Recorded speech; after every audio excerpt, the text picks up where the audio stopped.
Good morning students. आज हमारा class 8 का आज हम फर्स्ट चैप्टर पढ़ेंगे व्हेन वेयर एंड हाउ। इस चैप्टर के अगर आपने हमारे पहले के वीडियोस देखे होंगे तो उसमें मैंने आपको यह बतलाया था कि किस तरीके से भारत में ब्रिटिश गवर्नमेंट जो है ना वो आपको जो है इस्टेब्लिश हो चुका था। ठीक है, यानी पहले कंपनी का रूल था और कंपनी के रूल के बाद से आपको जो है ब्रिटिश राज जो है वो शुरू हो चुकी थी। आज हम लोग बात करेंगे अपने इस वीडियो में प्रेसिडेंसीज के बारे में। तो आपको मैं बता दूं कि भारत में जो है कुल 3 प्रेसिडेंसीज थे। तो प्रेसिडेंसीज जो थे वो आपको कैलकाटा प्रेसिडेंसीज थे, दूसरा आपको जो है वो बॉम्बे प्रेसिडेंसीज था और तीसरा जो था वो मद्रास। तो सबसे पुराना प्रेसिडेंसीज जो था वो आपको जो था मद्रास प्रेसिडेंसी जो था वो आपको 1640 यानी 1640 वर्ष 1640 में जो है वो मद्रास प्रेसिडेंसी की स्थापना की गई थी। मद्रास प्रेसिडेंसी के बाद आती है बारी आपको जो है वो है बॉम्बे प्रेसिडेंसीज का। ठीक है, तो बॉम्बे प्रेसिडेंसी जो थी इसकी स्थापना जो है वो वर्ष 1687 में किया गया। और बॉम्बे प्रेसिडेंसी के बाद आपको आता है कैलकाटा प्रेसिडेंसी, और कैलकाटा प्रेसिडेंसी जो है ना इस प्रेसिडेंसी की स्थापना वर्ष 1690 में किया गया था। ठीक है, तो ये 3 प्रेसिडेंसीज जो थे ये प्रमुख तौर पर आपको भारत में मौजूद थे। तो सबसे पहले आप ये जान लीजिए कि प्रेसिडेंसीज होता क्या है। तो प्रेसिडेंसी देखिए, ये शब्द जो है प्रेसिडेंसी ये प्रेसिडेंट से बनकर बना है, यानी प्रेसिडेंसी यानी जहाँ पर जिस क्षेत्र का जो है शासक जो होगा वो मूल तौर पर जिस क्षेत्र का शासक जो होगा वो प्रेसिडेंट होगा।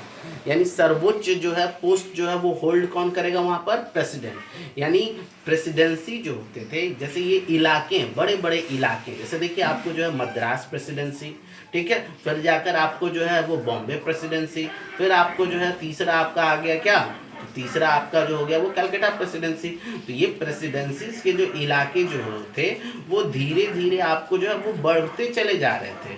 जैसे देखिए आप मद्रास प्रेसिडेंसी की बात करें तो मद्रास प्रेसिडेंसी जो है ना, जो एंग्लो कार्नेटिक वॉर जो हुआ, एंग्लो मैसूर वॉर जिसको हम लोग कहते हैं, ठीक है, तो ये मैसूर वॉर लड़ने के बाद अंग्रेजों ने क्या किया, मैसूर के जो है राजाओं से लड़ाई लड़ा, और इस लड़ाई के बाद फिर क्या हुआ कि मैसूर का जो है इलाका जो है वो अंग्रेजों के पास आ गया, तो इन्होंने मद्रास में इसे मर्ज कर लिया, तो ये इलाका और क्या होते चला गया, बड़ा हो गया।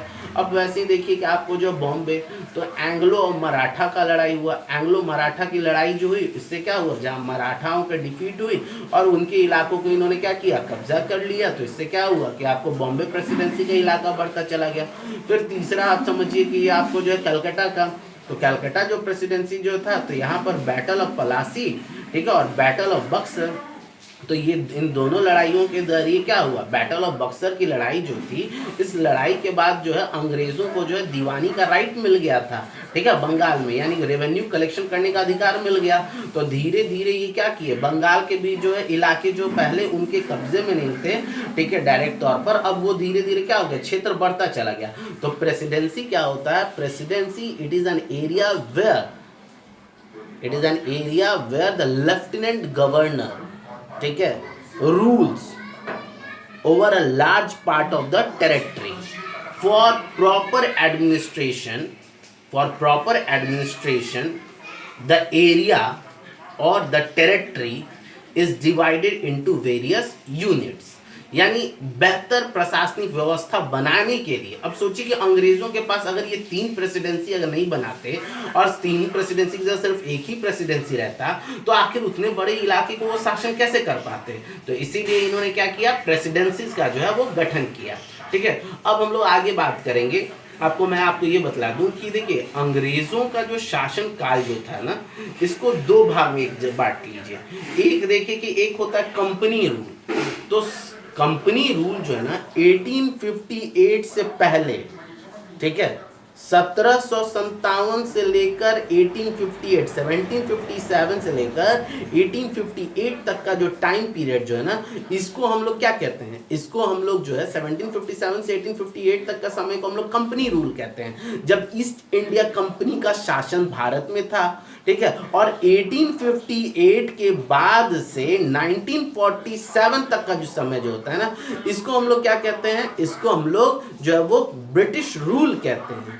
अब जरा आप सोचिए कि भाई ये कंपनी रूल और ब्रिटिश रूल में क्या अंतर है। देखिए ईस्ट इंडिया कंपनी आई थी भारत में, ठीक है, शाहजहां ने जो है परमिशन दे दिया था शुरुआत में कंपनी को जो है कि आप यहाँ पर जो है व्यापार कीजिए, धीरे धीरे मुगल एम्पायर कमजोर होता चला गया और इन्होंने क्या किया, शासन करना शुरू कर दिया।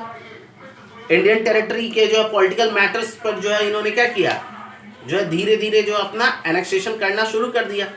यानी राजनीतिक तौर पर पहले आए व्यापारी बनकर और राजनीतिक तौर पर अब धीरे धीरे क्या कर रहे हैं, इन इलाकों को जो अपने कब्जा में लेना शुरू कर दिया। तो यही जो है ना कंपनी, ये आए थे कंपनी, ये कंपनी ही ना आई थी, ये कंपनी ही आई थी भारत, जो कि एलिजाबेथ के परमिशन से आई थी। ठीक है, तो यहाँ पर जो है क्वीन एलिजाबेथ फर्स्ट के जो परमिशन से जो ये लोग जो आए जो थे, एक चार्टर्ड लेकर आए थे जिसमें उनको कुछ अधिकार कंपनी के जो कुछ मर्चेंट्स को दिया गया था, वही मर्चेंट्स ना रूल कर रहे थे। इसीलिए ये पीरियड को क्या कहा गया, कंपनी रूल कहा गया। और 1857 के रिवोल्ट के बाद से जो है कंपनी के रूल को हटा दिया गया और डायरेक्ट ब्रिटिश क्रोन के द्वारा जो है ना वो इंडिया को रूल किया जा रहा था। तो ये कहलाया ब्रिटिश राज या ब्रिटिश रूल।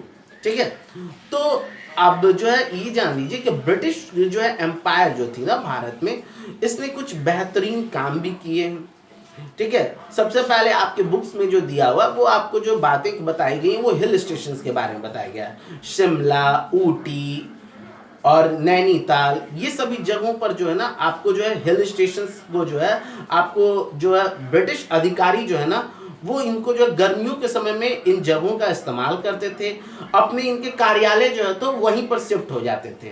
ठीक है, समर कैपिटल जो है अंग्रेजों का जो है वो शिमला कहलाता है, क्योंकि शिमला के समय में अंग्रेजी अधिकारी, बड़े उच्च अधिकारी लोग जो है वो वहाँ पर अपने फैमिलीज के साथ वहाँ पर शिफ्ट हो जाते थे, जिनके कि आज भी आपको जो है ना जब आप शिमला, नैनीताल, ऊटी जाएंगे तो वहाँ पर आज भी आपको जो है ना वो माहौल आपको देखने को मिलेगा।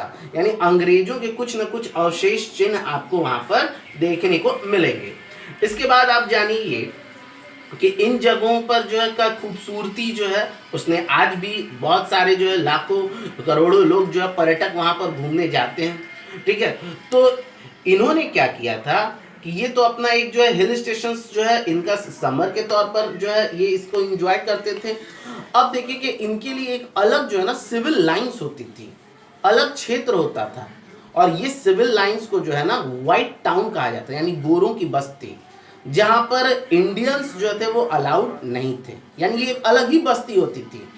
दिल्ली में ऐसी व्हाइट आपको जो है सिविल लाइंस मौजूद थी। ठीक है, तो आपको जो है ये सिविल लाइंस जो है ये अंग्रेजी अधिकारियों का जो है वो आवास होता था। ठीक है, और एक जो है अपने अम्यूजमेंट के लिए, इंटरटेनमेंट के लिए इनके पास एक अलग क्लब होता था, यानी एक अलग क्लब का गठन होता था जहां पर वहां पर भी भारतीयों को जाने का कोई परमिशन नहीं होता था। तो ये जो है जिम खाना जिसमें से एक है जो कि आउटडोर स्पोर्ट्स के नाम से जाना जाता है। तो यहाँ पर मैं आपको ये बतला दूं कि ब्रिटिश जो है ना गवर्नमेंट जो है वो आपको जो है भारत में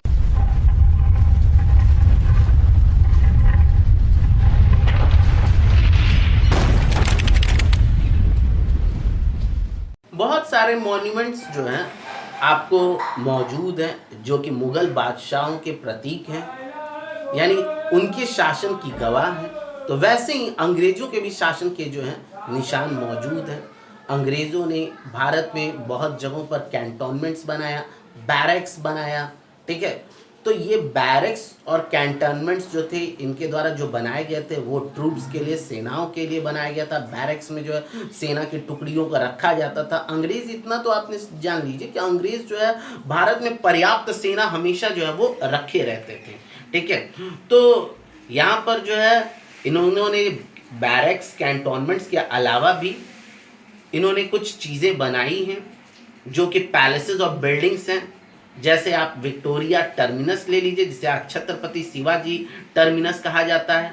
ठीक है, विक्टोरिया मेमोरियल ले लीजिए, राष्ट्रपति भवन ले लीजिए। ठीक है, तो ये सभी चीज़ें जो है ना ये अंग्रेज़ों की एक स्मृति की गवाह हैं कि भारत में इनके शासन, इनके राजशाही अंदाज़ों का गवाह है। ठीक है, तो यहाँ पर मैं आपको ये बतला दूँ कि भारत में जो है कुल जो है आपको 565 प्रिंसली स्टेट्स थे। In out of 565 princely states जो थे, 552 ने जो है आफ्टर इंडिपेंडेंस इंडिया को ज्वाइन किया, 13 प्रिंसली स्टेट्स ने जो है वो पाकिस्तान को ज्वाइन किया। ठीक है, तो यही जो है प्रिंसली स्टेट्स जो है आपको ये राजवाड़े थे, ठीक है, जो कि जिन्हें जो है आपको अंग्रेज़ों ने जो है 1947 में जो ये कह दिया था कि भाई आपको जो है अगर आप इंडिया को ज्वाइन करना चाहते हैं तो इंडिया को ज्वाइन कर सकते हैं, पाकिस्तान को ज्वाइन करना चाहते हैं पाकिस्तान को ज्वाइन कर सकते हैं, या आप इंडिपेंडेंट रहना चाहते हैं तो आप इंडिपेंडेंस रह सकते हैं। ये तो सरदार वल्लभ भाई पटेल की जो है वो कहिए कि उनकी बहादुरी, जिन्हें हम आयरन मैन ऑफ इंडिया कहते हैं, लौह पुरुष कहते हैं, उनकी बहादुरी, उनकी सोच समझ ने जो है आज एक अखंड भारत का जो है नींव रखा। तो आज के वीडियो में फिलहाल इतना ही, अगले क्लासेस में आपको और अपडेट्स दूंगा, तब तक के लिए थैंक यू।